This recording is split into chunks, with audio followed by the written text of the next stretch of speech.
Programang ito ay rated SPG. Striktong patnubay at gabay ng magulang ang kailangan. Maaaring may masiselang tema, lengguwahe, karahasan, sexual, horror o droga na hindi angkop sa mga bata.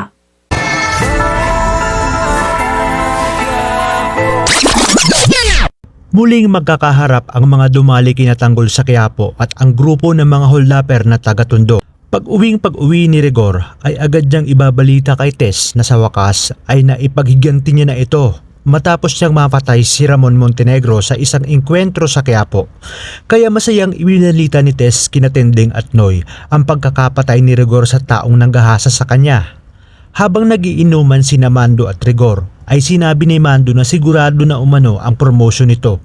Ngunit sinabi ni Rigor na hindi umano mahalaga ang promotion dahil ang mas mahalaga sa kanya ay napatay niya na ang demonyong si Ramon. Sa pag-iisa ni Tinding ay sinabi niya sa kanyang sarili na sa wakas ay nabigyan na ng katarungan ang nangyari sa kanyang anak na si Tess at sanay ito na ang katapusan ng lahat ng kaguluhan sa pamilya. Dagdag pa niya na sana rin magkaayos na sina Rigor at si Tanggol. Sa kabilang banda, sinabi ni Olga kay Greg na naisahan na naman siya ng mag-ama sa plano nila dahil pinatay nila ang identity ni Ramon at ngayon malaya na siyang makakagalaw sa labas.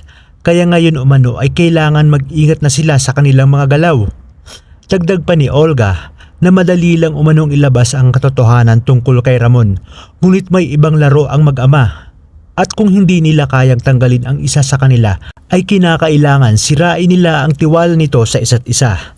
Kinabukasan nga ay hindi na natiis ng isa sa mga alaga ni Tanggol na bumanyo at dito nga, hindi niya na naitago sa kanyang lolay ang tungkol sa pagkupkup niya dito dahil wala na nga silang ibang matutuluyan. Ngunit iginiit naman ni Tinding na paniguradong hindi papayag ang kanyang tatay Rigor. Kaya naman isang malaking suliranin na naman ito sa kanilang pamilya. Ito na naman kaya ang magiging dahilan kung bakit pag-iinitan ni Rigor si Tanggol. Yan ang mga dapat nating pakaabangan. Dito lang sa FPJ's Batang Quiapo.